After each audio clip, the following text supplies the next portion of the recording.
Premià de Dalt no s'atura mai, ni tan sols el dia abans del referèndum d'autodeterminació a Catalunya. El 30 de setembre va ser un dissabte cultural amb activitats variades i per tots els públics. A les 11 del matí, els amants de la fotografia van citar-se a Can Figueres, on el jurat dirimia els guanyadors del concurs Digifoto, organitzat per l'Associació d'Artistes de Fotografia.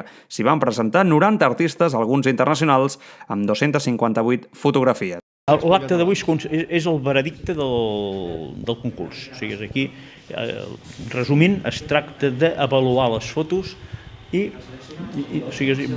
posar-les per ordre de... Llavors, triar les guanyadores, triar les finalistes i dintre de les guanyadores posar un ordre.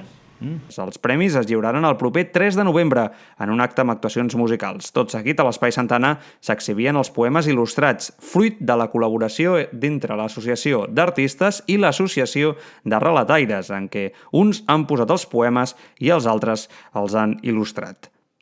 Sí, va ser tota una tocada de poemes il·lustrats que van fer conjuntament amb els artistes. Deu fer això, 8 anys o així, i els van començar... Hem fet altres versions de, per exemple, poemes d'autors locals, il·lustrats també, però ja no són dintre d'aquesta col·lecció, diguem. 22 dels 72 poemes que l'associació guarda a Can Figueres i que va canviant a cada edició. Molts veïns s'hi acostaven per veure les obres dels seus ciutadans i amics. Sí, conozco, sí. Gente del pueblo. Gente del pueblo. Bueno, sobre todo de Premià de Dalt. Yo soy de aquí del barrio, pero bueno, yo estoy muy en contacto con la gente de Premià de Dalt y me agrada molt lo que hacen. Tots aquells que, com la Trini, volen veure l'exposició podran fer-ho fins al 30 de novembre.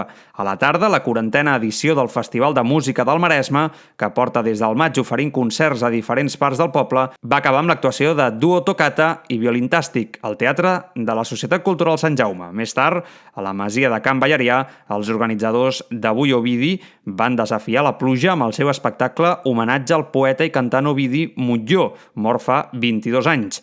Amb l'ajuda de músics i actors com Laia Puy, Pol Martínez i Maria Antònia Grau, entre d'altres, s'han anat desgranant cançons, poemes i reflexions de Montllor i els seus coetanis. Textos que, segons els organitzadors, continuen més vigents que mai. El missatge de l'Ovidi, si et pares a escoltar qualsevol de les seves cançons, és com si estigués parlant d'avui, no? Perquè també amb 40 anys potser tampoc ha canviat tant la societat, no? El franquisme potser encara està una mica latent o la societat que ell imaginava encara no l'hem pogut arribar a construir.